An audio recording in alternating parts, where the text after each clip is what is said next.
আমাৰ যেটো এভিকশন কৰিব লাগে পিজিআৰৰ পৰা বিজিআৰৰ পৰা আৰু এই ৰেলৱে লেণ্ডৰ পৰা আৰু আমাৰ ইৰিগেশ্যন মাটি বা গভৰ্ণমেণ্ট ডিপাৰ্টমেণ্ট বেলেগ বেলেগ ডিপাৰ্টমেণ্টৰ মাটিৰ পৰা যিমান এনক্ৰোচমেণ্ট আছে স্পেচিয়েলি নন ট্ৰাইবেল সকলক তেওঁলোকক এভিকশন কৰি সোনকালে ইয়াৰ পৰা পঠিয়াই দিব লাগে কিন্তু আকৌ চাব আমাৰ CMEM সকলে বহাব পাৰে উঠাব পাৰেতো তেওঁলোকক সেইকাৰণে এভিকশন দি পেলাই আকৌ এইটোতকৈ ভাল মাটি আকৌ দি দিব পাৰে কিন্তু এইটো ভাল মাটি দিয়ক বুলি আমি নকওঁ কাৰণ 6 শিডিউল এৰিয়া আৰু এইটো আমাক বংগ সেনা বিহাৰ সেনা সকলো আমাক দয়া কৰিব লাগে অকল মৰম নহয় দয়া কৰিব লাগে আমি পজিশন 1949 যেনেকে পজিশন এতিয়াও এনেকে পজিশনতে আছো সেইকাৰণে আমি ইমান দিন 6 শিডিউল আছিল 6 শিডিউল নুবুজা কাৰণে আইন নুবুজা কাৰণে এনেকা চলি আছে বকলিয়াটো বহুত কাৰ্বিসকলৰ ডিমাচাসকলৰ মাটি নষ্ট কৰিলে কিন্তু তেওঁলোকে কাৰ্বি ডিমাচাসকলে বড়োসকলে ভাবিছে যে তেওঁলোকে কম্পেনসেশন পাব সেইটো বুলি কাৰণ মাটিৰ মূল্য নাজানে দামটোহে জানে মই বাৰে বাৰে এইটো ক'বলগীয়া হৈছে বঙালী ভাইসকলে বিহাৰী ভাইসকলে মাৰোৱাৰী ভাই ককাইসকলে এই কথাটো জানিব লাগে আমি অনুৰোধ কৰিছো যে আমাৰ মাটি সেই কাৰণে বচাবলৈ আপোনালোকে আমাক সহায় কৰিব লাগে আমাক দয়া কৰিব লাগে আচলতে এতিয়াও অকল মৰম নহয় আমাক দয়াহে কৰিব লাগে এতিয়া এই কথাটো আমাৰ লিডাৰ সকলে স্পেশালি ইলেক্টেড লিডাৰ সকলে এই কথাবিলাক একোৱেই নাজানে একোৱে মনত নাই আচলতে তেওঁলোকৰ ইমান মনটো পাথৰ নিচিনা দুখীয়া মানুহক তেওঁলোকৰ দুখীয়া মানুহ আমাৰ কাৰ্বি গাঁৱত গলে এইটো ইয়াতে টাউন ইয়াৰ পৰা 1 কিলোমিটাৰ আঁতৰত গলে কেনেকে কাৰ্বি সকলে থাকে আপোনালোকে যেটো জানিব তেওঁলোকৰ ঘৰ বেৰাটো বুকাৰে লিপা ঘৰ আৰু সেইটো খুব ভঙা আৰু ফ্লোৰটো ভিজা মজিয়া সেই তাতে লৰা ছোৱালীবিলাক শুৱে এতিয়াও সেইকাৰণে আমি কৈ আছো আমাক বচাবলৈ আপোনালোকে সহায় কৰিব লাগে সেইকাৰণেহে কৈছো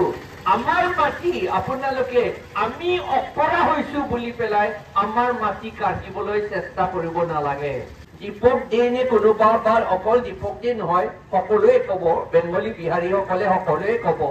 যে তেওঁলোকে ইচ্ছা হলে তুলিৰামক নমাব পাৰে উঠাব পাৰে এইটো জানা কথা এইটো আমি আগৰ কৈছো এইটো মানুহবিলাক নুবুজে কিন্তু এতিয়াতো গম পাইছে হ'বলা অলপতো গম পাইছে এতিয়াতো কিন্তু এতিয়া গম পাব বেছি দেৰি হৈ যাব এইটোহে আচল কথা কাৰণ এই দিনটো আজি দিন নিচিনা কালি পৰহিটো সদায় এই একেইটো নাথাকে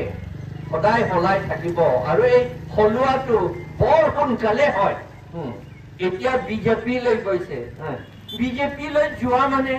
এইটো বংগ সেনা বিহাৰ সেনা সকলৰ লগত যোৱাহে হয় এইটো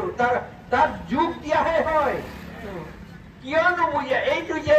যিবিলাকে তুলিৰাম মহানক বহাব পাৰে উঠাব পাৰে তেওঁলোকক যোগ দিয়াহে হয় এইটো আৰু সেইটো আৰু কিবা খং কৰিবলৈ আছে নেকি তেওঁলোকে লাজ নাই খং কৰিবলৈ নহয় জানো লাজো কৰিব লাগে এইটো আমাৰ বিজেপিৰ লগত থকা মানুহবিলাক দীপক দে বা তেওঁলোকক আমি খং কৰিবলৈ কথা নহয় আমি খং নকৰো তেওঁলোকে সঁচা কথাই কৈছে আৰু এই সঁচা কথাটো মই 2022 নহয় জানো যেতিয়া কাউন্সিল ইলেকশ্যন হৈছিল তেতিয়াই মই কলো এইটো সঁচা কথা সেইকাৰণে অল অভাৰ আছাম মোক কৈছিলে আপুনি সাহস কৰি ইমান ক'ব পাৰিছে বুলি হয় সঁচা কথাটো ক'বলৈ সাহস দৰকাৰো নাই এনেই ক'ব লাগে ক'ব পাৰে য'ত ক'ব পাৰে ত'ত ক'ব পাৰে এতিয়া ক'ব পাৰে পিছতো ক'ব পাৰে সদায় ক'ব পাৰে সঁচা হ'লে সঁচা কথা কোৱাটো আমি ভয় কৰিবলৈ নহয় ভয় কৰিব নালাগে এতিয়া এটা কথা যে আমাৰ অসমীয়া খিলঞ্জীয়া অসমীয়াসকলে কৈছে আৰু কিছুমানে কৈছে যে লিজ পটা আমাক কিয় দিছে মই এইটো কৈছো ক'ত লিজ পটা বুলি ক'ত লিখা আছে আসাম লেণ্ড ৰেভিনিউ ৰেগুলেশ্যন আপোনালোকে পঢ়ক না আপোনালোকে আসাম লেণ্ড ৰেভিনিউ ৰেগুলেশ্যন সেইটো মোবাইল ফোনতো চাব পাৰে নহয় সেটেলমেন্ট বুলি চেপ্টাৰত সেইবিলাক লিখা আছে তাত চাই লওক না ক'ত লিজ পটা বুলি লিখা আছে লিজ মানে পটা হয় আৰু লিজ পটা বুলি ক'বলৈ দৰকাৰ নাই লিজ ক'ব নহ'লে পটা বুলি ক'ব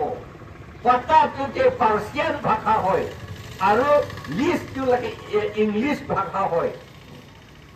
লিজ পটা বুলি ক'তো নাই তাত লিখা আছে পেৰিয়ডিক লিজ এনুৱেল লিজ বুলি তাত লিখা আছে আৰু কিছুমান টেম্পৰাৰী লিজ আছে 5 বছৰ 2 বছৰ এইটো লিজ দিয়ে পটা দিয়ে পটাও দিয়ে 5 বছৰ 3 এইটো টেম্পৰাৰী হয় সেইটো সঁচা কথা তাত লিখা আছে আৰু ম্যাদী পটা বুলি আছে ম্যাদ মানে এইটো পিৰিয়ড এইটো ম্যাদ মানে পিৰিয়ড সময় এইটো ম্যাদ মানে সময় কিমান সময় অসমত ম্যাদী পটাটো জেনেৰেলি 30 বছৰ দিয়া হয় আৰু টাউনত কেতিয়াবা 10 বছৰ দিয়া হয় কিন্তু জেনেৰেলি আজিকালি সব 30 বছৰে দিয়া হয় লিজ পেৰিয়ডিক লিজ আৰু এনুৱেল লিজ এইটো এক সোনা বুলি কয় এনুৱেল লিজ এইটো এক সোনা লাগে এইটো মানে এক বছৰৰ কাৰণে এইটো দিয়া হয় এক সোনা পটা এইটো এক সোনা বুলি ক'লে এইটো বিক্ৰী কৰিব নোৱাৰে হয় এইটো সঁচা কথা বিক্ৰী কৰিব নোৱাৰে মৰ্টগেজ কৰিব নোৱাৰে আপুনি গিফ্ট দিব নোৱাৰে সেইটো আইনত লিখা আছে এক বছৰৰ কাৰণে তেওঁ পাৱাৰ সেইটো মাটিৰ ওপৰত অথৰিটি আছে এক বছৰ শেষ হ'লে তাৰ অথৰিটি তাৰ মাটি নহয় সেইকাৰণে জেনেৰেলি কিন্তু এক বছৰ এক সোনা পটা হ'লেও আজিকালি তৎক্ষণাত তেনেকে কেনচেল নকৰে সদায় দি থাকে তেওঁলোকক যেতিয়া তেওঁলোকে ৰিলিংকুইজ কৰিব ৰিলিংকুইজ কৰিলে তেতিয়া ৰিলিংকুইজ বুলি কয় শব্দটো যেতিয়া ৰিলিংকুইজ কৰিব তেতিয়া মাটিটো তেতিয়া আকৌ সেই মানুহজনৰ পৰা লৈ ল'ব ৰিলিংকুইজ মানে আজিৰ পৰা মোক নালাগে এইটো বুলি এইটো কথা ৰিলিংকুইজ এইটো মই এৰিলো বুলি সেইকাৰণে সেইটো বেলেগ কথা সেইটো ৰিলিংকুইজ বুলি আছে আৰু ম্যাদী পটা হ'লে যদি পায় তেতিয়াহ'লে এইটো বিক্ৰীও কৰিব পাৰে ইচ্ছা হ'লে গিফ্ট দিব পাৰে আৰু বন্ধক দিব পাৰে লোন এইটো নামত লোনো ল'ব পাৰে কিন্তু এক সোনা পটা হ'লে লোন ল'ব নোৱাৰে কিন্তু এক সোনা পটা হ'লেও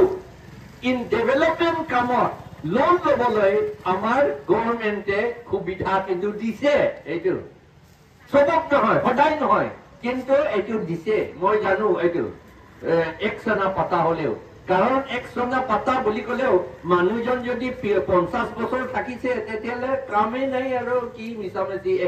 এক সোনা আৰু পেৰিয়ডিক কৰিব নহয় জানো সেইটো মাত্ৰ ডিফাৰেন্সটো হৈছে যে এক সোনা পটা হ'লে আপুনি ম্যাদী পটা কনভাৰ্ট কৰিব লাগে কনভাৰ্ট বুলি কয় কনভাৰ্সন কৰিব লাগে এইটো কনভাৰ্সনটো এইটো পাৰে আৰু কনভাৰ্সন কৰিবলৈ যেতিয়া শৰৎ চন্দ্ৰ সিংহাই চিফ মিনিষ্টাৰ আছিলে তেওঁৰ অৰ্ডাৰ আছিল এক সোনা পটা ম্যাদী পটা কৰিবলৈ মাত্ৰ 5 টকা ফি দিব লাগে মাত্ৰ 5 টকা দিব লাগে কিন্তু আমাৰ মানুহ বদমাছ হ'লে 5 টকা নহয় 500 টকা বুলিহে ক'ব আৰু কাৰ্বি আংলঙত এইবিলাকে চলি আছে দেখিছে ময়ো এটা গাঁওবুঢ়া ময়ো আমাৰ টিকা গাঁৱৰ গাঁওবুঢ়া হয় মই সেইকাৰণে মোৰ গাঁওবুঢ়া হিচাপে মই বিচাৰ কৰিবলগীয়া হয় লেণ্ড ডিস্পিউট থাকে গাঁৱৰ ভিতৰত লেণ্ড ডিস্পিউট থাকে লেণ্ড ডিস্পিউট এইটো সীমাটো কোনটো মোৰ সীমা হয় সেইবিলাক চাবলৈ আছে